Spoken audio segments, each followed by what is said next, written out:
Au début de l'histoire, nous sommes emmenés sur une montagne enneigée, nous voyons un homme blessé se reposant dans une grotte. Un homme a appelé cette personne un imbécile. Il lui a demandé s'il croyait qu'il serait capable d'échapper à l'encerclement inescapable. L'homme a demandé à la personne blessée de lui dire où la relique ancienne est cachée. L'homme blessé a souri quand il a entendu cela. Il a appelé l'homme devant lui un idiot. Il lui a demandé s'il donnerait l'emplacement s'il était dans la même position que lui.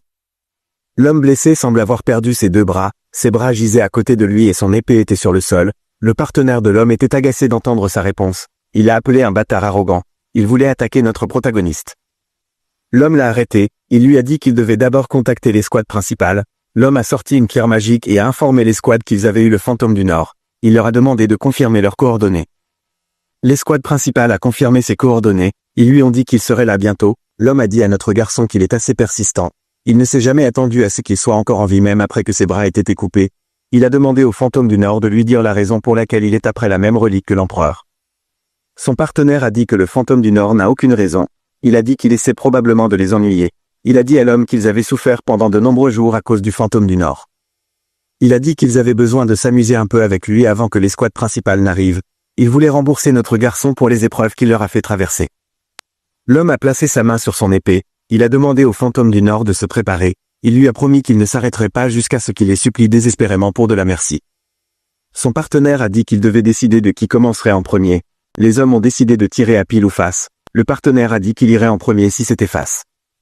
Pendant qu'il regardait la pièce, le fantôme du Nord a ramassé son bras avec ses dents. Il l'a déplacé près de son coude, son bras a commencé à se réparer lui-même.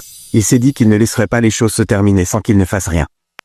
Le fantôme du Nord est le premier éveillé raté de la maison Draker. Son vrai nom est Zeke Draker. Parce qu'il est né dans la grande maison de tueurs de dragons avec un corps qui ne peut pas utiliser l'aura, il a échoué à s'éveiller. Cela aurait dû être impossible pour un chevalier. Il a été traité comme un déchet et chassé de sa maison. C'est pourquoi il a fait tout ce qu'il pouvait pour devenir plus fort. Au moment où son bras fut guéri, il se leva et chargea les hommes. Au même moment, la pièce venait d'atterrir dans la main du partenaire. Quand il ouvrit sa main, il vit que c'était sur face. Il était heureux de voir cela. Pendant qu'il souriait, Zeke l'a décapité.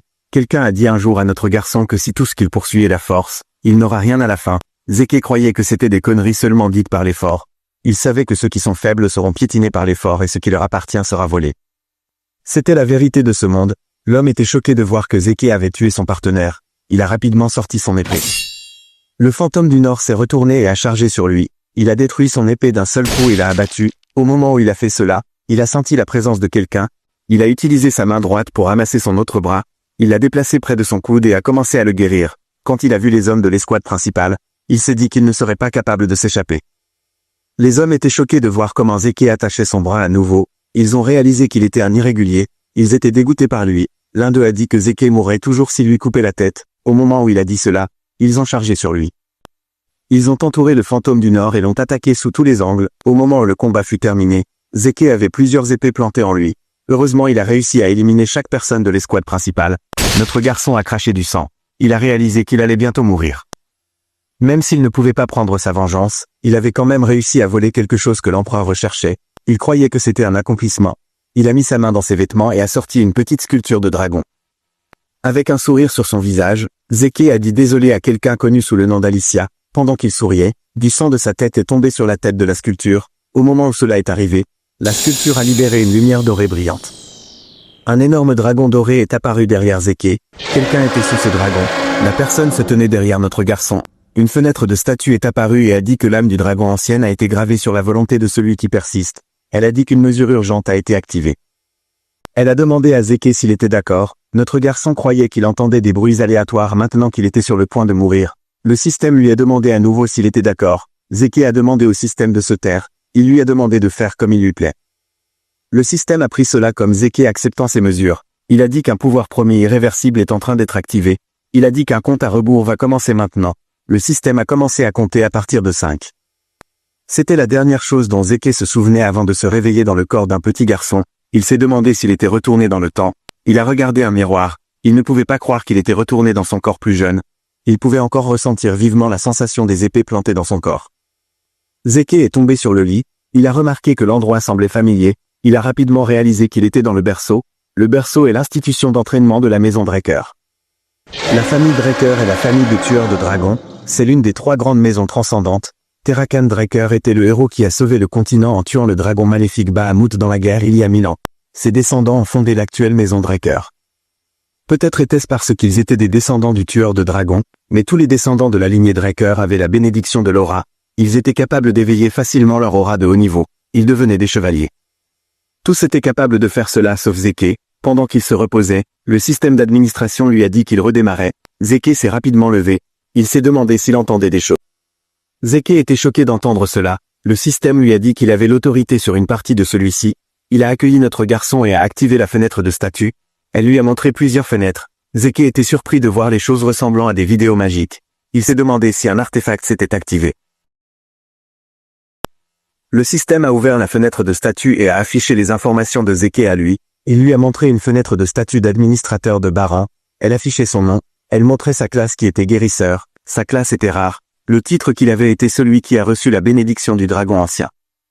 Il avait des compétences de classe, des compétences normales et une compétence draconique. Notre garçon a remarqué qu'il pouvait passer sa main à travers la fenêtre de statut et qu'il pouvait aussi naviguer à travers elle de la même manière. Il s'est interrogé sur ce qu'étaient les compétences de classe. Les compétences de classe qu'il possédait étaient la guérison, l'esprit composé, la récupération de vigueur et les sens accrus. Tout en regardant ses compétences de classe, Zeke s'est souvenu de quelque chose que son maître lui avait dit. Son maître a dit un jour que les gens du monde antique se catégorisaient en classes selon ce quoi ils étaient bons.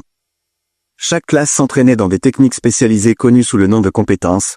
Il a dit à Zeke que sa compétence sera connue sous le nom de guérison puisque sa classe est guérisseur. Après son éveil, son maître l'a entraîné au point qu'il était au bord de la mort. Selon sa fenêtre de statut, Zeke est déjà un guérisseur. Il a décidé de le tester. Il voulait voir si la fenêtre de statut disait la vérité. Dans sa vie passée, Zeke est devenu un guérisseur quand il était dans la vingtaine juste après que sa salle d'éther fut déverrouillée. Zeke a soigneusement fait circuler une énergie autour de son corps. Il était heureux de voir que sa salle d'éther est déjà déverrouillée. Grâce à cela, il a pu comprendre sa situation. Même si son corps entraîné n'existe plus, il est revenu dans le passé avec ses compétences et ses souvenirs. Comparé à qui il était avant sa régression, Zeke était dans une position beaucoup plus avantageuse. Afin de faire usage du système, il avait besoin de découvrir les choses à sa disposition. Avant qu'il ne puisse évaluer soigneusement sa fenêtre de statut, quelqu'un a frappé à sa porte. La personne s'est adressée à lui comme maître Zeke. Il lui a demandé s'il pouvait entrer. Notre garçon a commencé à paniquer. L'homme à l'extérieur lui a demandé d'arrêter de faire comme s'il n'était pas à l'intérieur. Zeke ne savait pas quoi faire. Il n'avait pas encore fini de lire la fenêtre de statut. Il se demandait comment il allait l'éteindre. L'homme a ouvert la porte et est entré dans la chambre de notre garçon. Zeke a essayé de lui demander d'attendre. L'homme qui semble être son majordome lui a demandé pourquoi il n'est pas préparé. Il lui a demandé ce qu'il avait fait. Cet homme est le serviteur exclusif de Zeke. Son nom est Decker. Zeke a bougé sa main autour de sa fenêtre de statut. Il a remarqué que Decker ne pouvait pas voir sa fenêtre de statut. Il lui a demandé pourquoi il est censé se préparer, avec un regard effrayant sur son visage. Decker a demandé à son maître s'il lui posait vraiment cette question. Zeke a commencé à trembler quand il a vu le regard sur le visage de l'homme. Il s'est souvenu qu'il avait assez peur de Decker quand il était jeune. Bien qu'il ait l'esprit d'un homme de 32 ans, il pouvait encore ressentir la peur qui était gravée dans son corps. Alors qu'il tremblait, le système a activé une compétence de classe connue sous le nom d'esprit composé, compose de mine. Il a rapidement arrêté de trembler. Il a été surpris de voir que sa nervosité avait disparu en un instant. L'esprit composé permet à l'état mental de l'utilisateur de ne pas être ébranlé quelle que soit la situation. Zeke ne s'attendait pas à ce que ce soit une compétence. Il a trouvé pratique qu'elle s'active automatiquement. Decker a dit à son maître qu'il avait répété plusieurs fois que l'événement est important. Il a remarqué que Zeke ne le regardait pas. Il lui a demandé s'il écoutait. Notre garçon l'a assuré que oui. Il lui a dit qu'il devait sûrement parler du test d'évaluation. Le test est connu sous le nom de pancration. Notre garçon semblait avoir un mauvais souvenir de cet événement. Tous les Drakers passent par un système d'entraînement appelé le berceau, cradle, à partir du moment où ils ont 7 ans. Pendant 5 ans, ils subissent un entraînement de base strict. Les instructeurs évaluent les nouveaux étudiants chaque année par des compétitions d'escrime ainsi que des combats de pancration sans règles. Les adversaires sont choisis par l'instructeur, mais il y a des occasions où les étudiants choisissent qui ils veulent combattre. Les deux combattants doivent consentir au combat. Parce qu'il n'y a pas de règles, il y a des gens qui sortent du combat avec des blessures. Dans certains cas, certains n'en sortent pas vivants. Parce que cette compétition est ce qui choisit la classe dans laquelle les étudiants sont placés au sein de l'académie, les enfants n'ont pas d'autre choix que de se battre avec tout ce qu'ils ont. La scène change et nous voyons les étudiants rassemblés sur le terrain d'entraînement. Leur instructeur leur parlait. Il leur a dit que c'est la dernière partie de leur évaluation. L'homme est l'instructeur en chef. Son nom est Panmark. Marc leur a dit qu'ils allaient commencer tout de suite, il leur a demandé de se préparer. Les étudiants ont accepté son ordre. Pendant que Zeke se tenait dans la file, les autres étudiants parlaient de l'humiliation qu'il avait affrontée l'année dernière. Ils se demandaient pourquoi Zeke viendrait là après avoir fait face à une telle humiliation terrible. Ils disaient qu'il se serait enfui s'il était à sa place. Les étudiants se demandaient si notre garçon était vraiment de la lignée directe de la famille. Zeke ne pouvait pas croire qu'il parlait de lui ouvertement.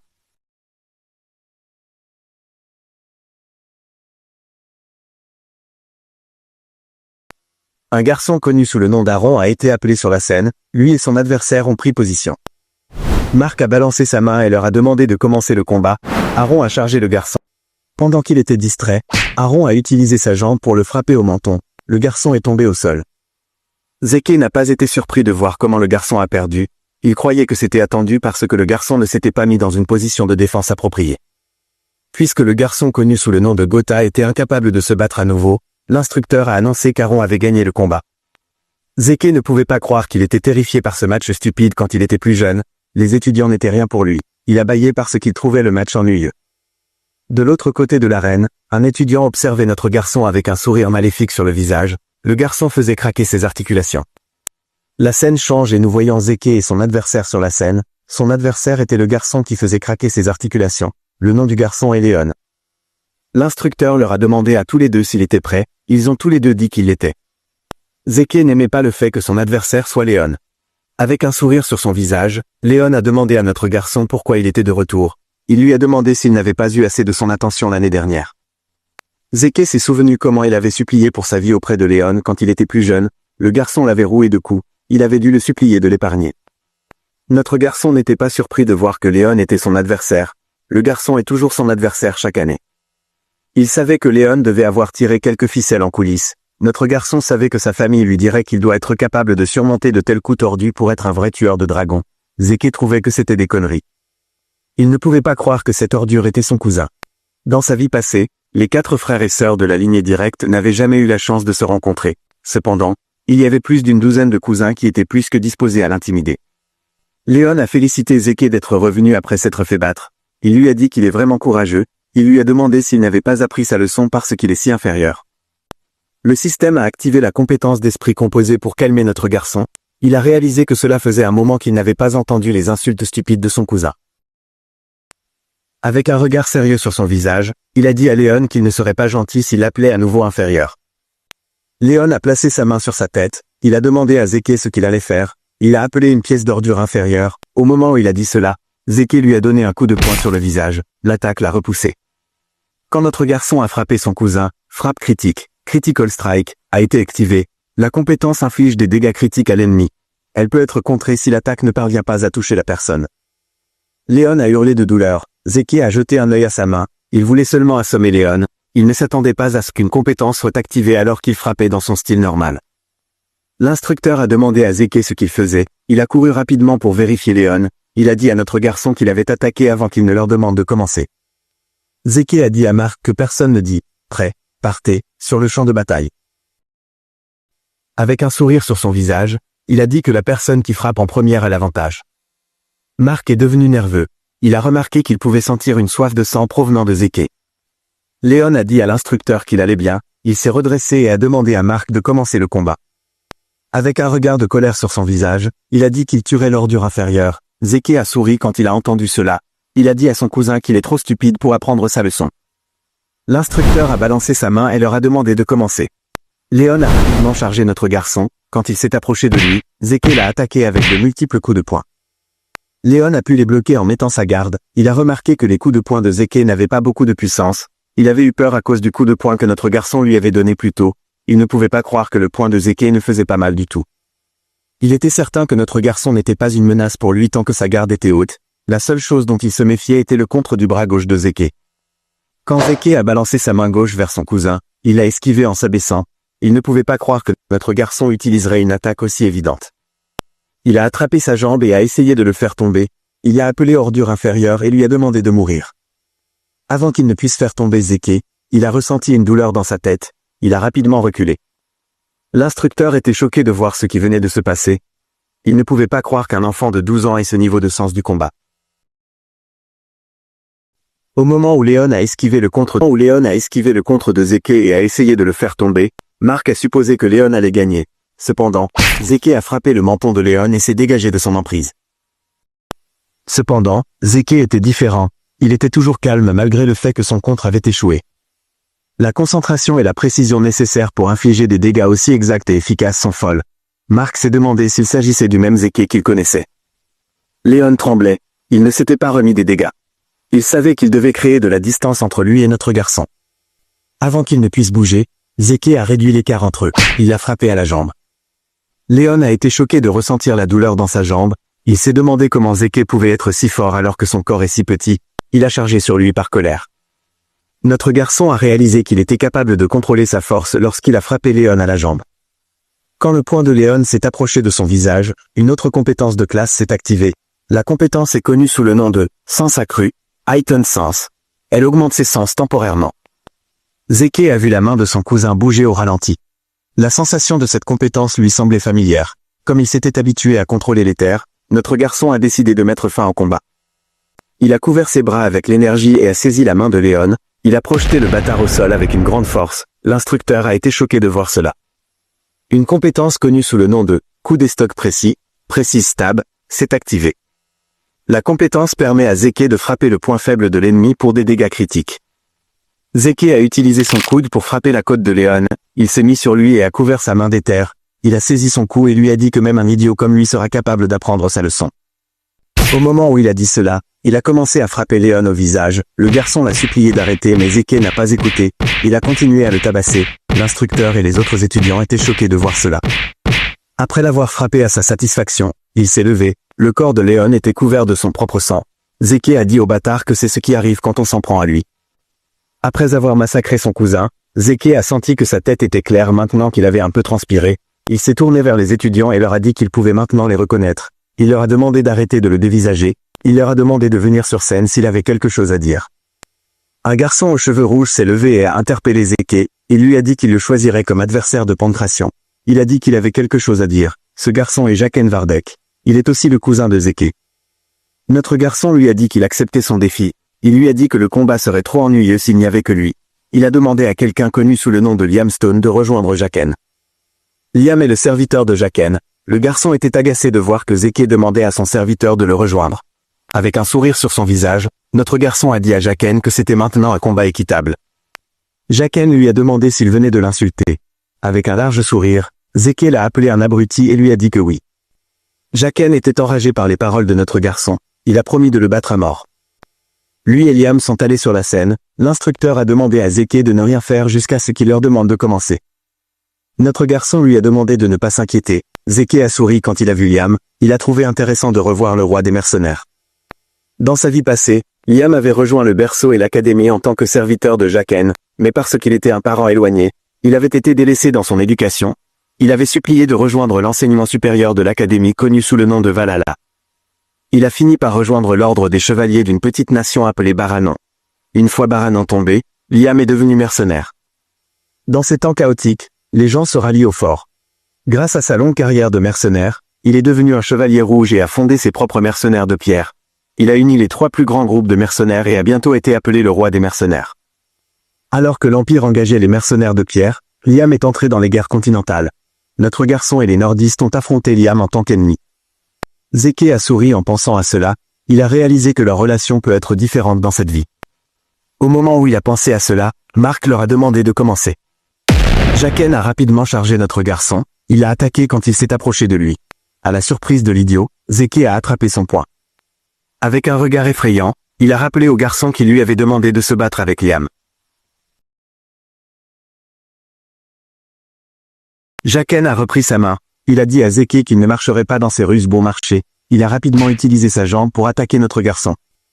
Il a ressenti une grande douleur dans sa jambe. Il a rapidement reculé.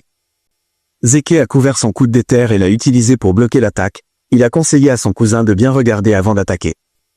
La douleur dans sa jambe était assez forte. Il voulait y jeter un œil. Au moment où il a regardé sa jambe, Zeke a chargé sur lui. Il lui a demandé s'il regardait ailleurs. Jaqen a rapidement levé ses bras pour bloquer l'attaque. Il se déplaça à ses côtés et lui asséna un violent coup de poing dans les côtes. Jaqen cracha un peu de sang. Un sourire aux lèvres, Zeke lança à l'idiot qui n'était pas de taille seule. Jaqen appela alors Liam et lui ordonna de tuer notre garçon. Liam sortit un morceau de tissu et l'enroula autour de son bras. Zeke n'arrivait pas à croire que ce garçon imposant n'avait que 12 ans, tout comme eux. Le plus agaçant quand on affronte Liam, c'est son allonge phénoménale. Zeke savait qu'il ne pourrait rien faire s'il laissait Liam attaquer le premier. Il comprit qu'il devait prendre l'initiative et fonça rapidement sur lui. Il lança plusieurs coups de poing, mais le garçon réussit à les bloquer avec son bras. C'est alors qu'une compétence nommée « entaille » s'activa. Elle lance un barrage d'attaque sur l'ennemi et permet à Zeke de troubler sa vision. Les coups de notre héros devinrent plus rapides, laissant des images rémanentes partout. Les autres élèves étaient sous le choc. Ils ne comprenaient pas ce qu'ils voyaient. Même Mark était stupéfait. Il savait que les étudiants seraient curieux car ils n'avaient jamais rien vu de tel auparavant. La technique que Zeke utilisait était la technique de combat du Point du Nord, originaire des Midlands, une région où l'épée domine. Il se demanda comment Zeke pouvait connaître cette technique. Tandis qu'il attaquait Liam, sa respiration devint lourde. Il réalisa que son corps était vraiment fragile quand il était plus jeune. Il n'arrivait pas à croire qu'il était déjà fatigué après avoir utilisé cette simple technique. En plus de cela, le physique monstrueux de Liam posait problème. Ce dernier n'attaquait pas et ne esquivait pas non plus. Il encaissait tout en restant derrière sa garde. Zeke se souvint que Liam était pourtant plus agressif autrefois, dans son temps en tant que mercenaire. Malheureusement pour Zeke, son corps atteignait sa limite. Il serra son poing et rassembla une grande quantité d'éther. Il s'interrogea sur la force du corps de Liam. Il décida de l'abattre à travers sa garde. Il chargea vers Liam. À sa surprise, le garçon esquiva son attaque cette fois. Il ne pouvait pas croire que Liam avait réellement esquivé l'attaque même s'il ne peut pas voir l'éther. Zeke réalisa que tout le monde dans cet endroit a un certain niveau de sens insensé. Liam attrapa sa main et le souleva. Il voulait l'écraser au sol, avant qu'il ne puisse écraser son corps. Zeke le frappa sur sa tête et se libéra de son emprise. Pendant qu'il était au-dessus de lui, ses sens accrus s'activèrent. Il attrapa la main de Liam et se déplaça vers le sol. Il verrouilla sa main vers le bas et mit sa jambe sur son cou pour l'étrangler. Zeke croyait que personne ne peut durer sans oxygène dans leur cerveau. Pendant qu'il l'étranglait, Liam commença à attaquer férocement. Il le frappa dans ses côtes. Zeke cracha du sang. Il ne s'attendait pas à ce que Liam soit aussi fou. Il décida de voir qui sortirait vainqueur. Il tint bon sur Liam. Le garçon n'abandonna pas. Il continua à frapper notre garçon. À part un seul étudiant, le reste se sentait perturbé par la vue qu'il voyait. Même Mark était nerveux. Finalement, le corps de Liam lâcha et notre garçon gagna le combat. La fille qui était heureuse de les voir se battre dit qu'elle attendait autant de Zeke. La scène change et nous sommes emmenés dans la chambre de Zeke. Decker était dans la chambre avec lui. Il apprit que son maître était gravement blessé. Il lui demanda s'il allait bien. Zeke l'assura qu'il va bien. Decker demanda à son maître de lui pardonner pour son comportement grossier. Il lui dit qu'il veut vérifier son pouls. Zeke savait que son serviteur voulait vérifier s'il avait éveillé son aura. Il demanda à Decker d'attendre un peu. Il mit sa chemise et tendit sa main. Decker attrapa la main de son maître et poussa une énergie bleue dans son corps. Zeke fut choqué de ressentir son énergie. Il ne s'attendait pas à ce que Decker soit un chevalier bleu. Afin de vérifier si quelqu'un s'est éveillé, les gens jettent un œil à leurs anciens. Cependant, Decker était vraiment minutieux dans le processus. Il vérifiait chaque partie du corps d'eux. Zeke, imprégner quelqu'un d'autre avec de l'aura est déjà assez difficile. Pourtant, Decker était capable de contrôler précisément son aura. Notre garçon était certain qu'il devait être un chevalier bleu. Tous les chevaliers ne sont pas les mêmes, ils sont classés conformément à leur prouesse martiale et à leur maîtrise de la manipulation de l'aura. L'épéiste blanc est le niveau novice. La plupart des enfants avant le rite de bénédiction sont des épéistes blancs. L'épéiste jaune est le niveau où une personne a éveillé son aura et ouvert son ancien. Tous les étudiants du berceau deviennent des épéistes jaunes après le rite de bénédiction, une fois qu'ils ont appris à contrôler librement l'aura, ils reçoivent le titre de chevalier. Le niveau suivant est le chevalier violet. À ce niveau, une personne peut renforcer son épée avec de l'aura. Le chevalier bleu est le niveau suivant. À ce niveau, une personne peut manifester une lame d'aura. Le royaume pour ceux qui ont transcendé leurs limites. Le royaume dans lequel le roi mercenaire était et le royaume que notre garçon a atteint avant sa régression est connu sous le nom de chevalier rouge.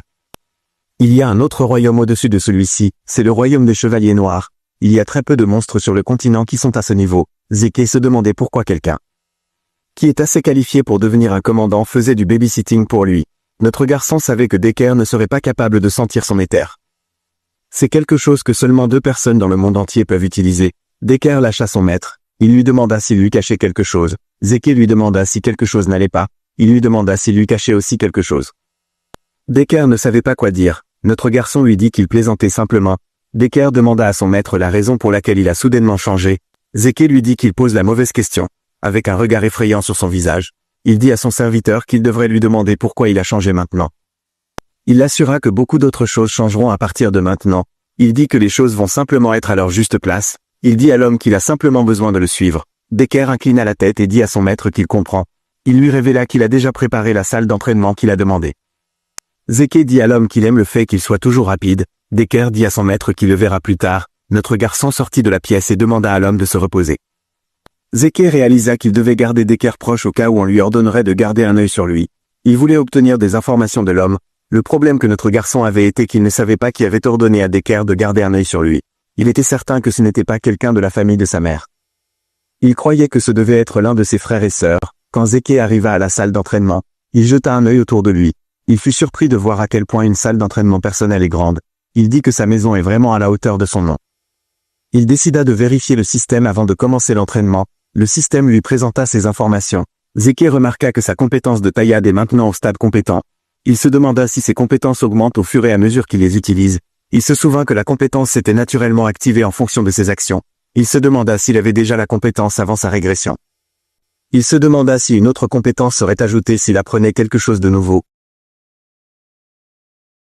Il était aussi curieux de la différence entre compétences et compétences de classe. Il savait que les deux étaient activés de la même manière. Il remarqua que la compétence draconienne était verrouillée.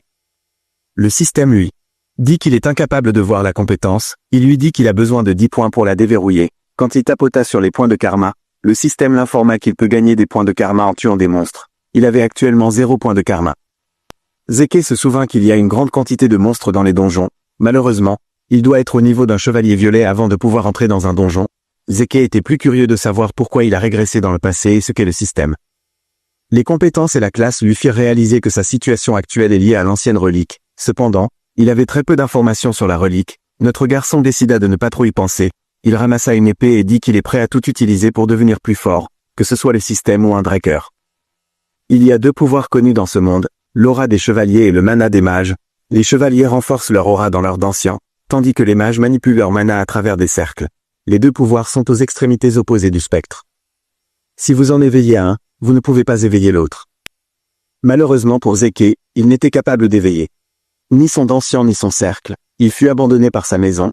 Il rencontra son maître pendant ses jours de vagabondage. Son maître lui apprit beaucoup de choses, mais la chose la plus utile qu'il lui apprit fut la guérison et la salle de l'éther. À travers la salle de l'éther que son maître a développée, Zeke était capable de manipuler l'énergie de la nature qui est connue sous le nom d'éther. Zeke et son maître sont les seuls utilisateurs d'éther au monde. Au moment où il pensa à cela, ses compétences de classe qui sont connues sous le nom de guérison et récupération de vigueur s'activèrent. Le corps de Zeke fut guéri, ses mains cessèrent de saigner. La guérison est une compétence rare dont notre garçon ne connaissait même pas l'existence jusqu'à ce qu'il rencontre son maître. S'il devait utiliser cette compétence devant les gens, il le traiterait comme un irrégulier, c'est pourquoi il était incapable de l'utiliser pendant son combat contre Liam. Il a dû retourner rapidement dans sa chambre afin de se guérir. Puisqu'il avait récupéré, Zeke décida de continuer à s'entraîner. Le soir, nous voyons notre garçon couvert de sueur. Il réalisa que c'était déjà l'heure du dîner. Il jeta un œil à la salle d'entraînement. Il avait détruit le sol avec ses coups d'épée. Il se demanda ce qu'il allait dire à Decker. Une semaine plus tard, nous sommes emmenés à la cafétéria du berceau. Nous voyons les étudiants parler de la façon dont Zeke est devenu une personne complètement différente. Certains d'entre eux ne pouvaient pas croire que le perdant avait changé. Ils se demandaient s'il s'était essayé à la magie noire. L'un d'eux dit qu'il espère que Zeke humiliera les autres étudiants forts. Dans une autre partie de la cafétéria, nous voyons une grande quantité de nourriture sur une table. Cette partie était assez chic. Nous voyons la fille folle de tout à l'heure manger un steak. La fille est connue sous le nom de Rena Turen. Un garçon connu sous le nom d'Owen Zimans conseilla à Léon de manger même s'il n'a pas d'appétit. Il lui dit qu'il a besoin de son énergie pour le duel d'escrime. Léon demanda à Owen s'il essayait de l'énerver. Owen lui dit qu'il essayait juste d'être gentil. Il lui dit que son complexe d'infériorité est vraiment mauvais. Léon frappa sa main sur la table. Il lui demanda de répéter ce qu'il a dit. Quand il frappa la table, il fit tomber le steak de Rena. La fille le foudroya du regard. Le garçon devint nerveux quand il vit le regard sur son visage. Jaqen demanda au groupe ce qu'ils allaient faire. Bien qu'il n'ait pas mentionné le nom de Zeke, il savait tout ce qu'il parlait de notre garçon. Owen dit que le pancras était impressionnant même s'il était sauvage. Il leur dit que Zeke sera terrible à l'escrime. Avec un sourire sur son visage, il demanda à ses amis ce que Zeke fera quand il pourra à peine tenir une épée. Léon était d'accord avec Owen. Il se souvint que Zeke était si faible qu'il avait dû obtenir une épée personnalisée parce que les basiques étaient trop lourdes pour lui. Il dit que cela n'a pas de sens qu'il ait perdu contre une pièce de merde inférieure. Jaqen et ses autres amis étaient déjà fatigués du complexe d'infériorité de l'idiot. Léon dit à ses amis que Zeke a gagné contre lui au pancras par chance, avec un regard sérieux sur son visage. Rena lui demanda s'il croit à de telles absurdités. Léon devint silencieux. Rena se leva et dit aux garçons qu'ils n'ont pas le droit d'être des chevaliers dans la maison Draker s'ils croient à des conneries pareilles.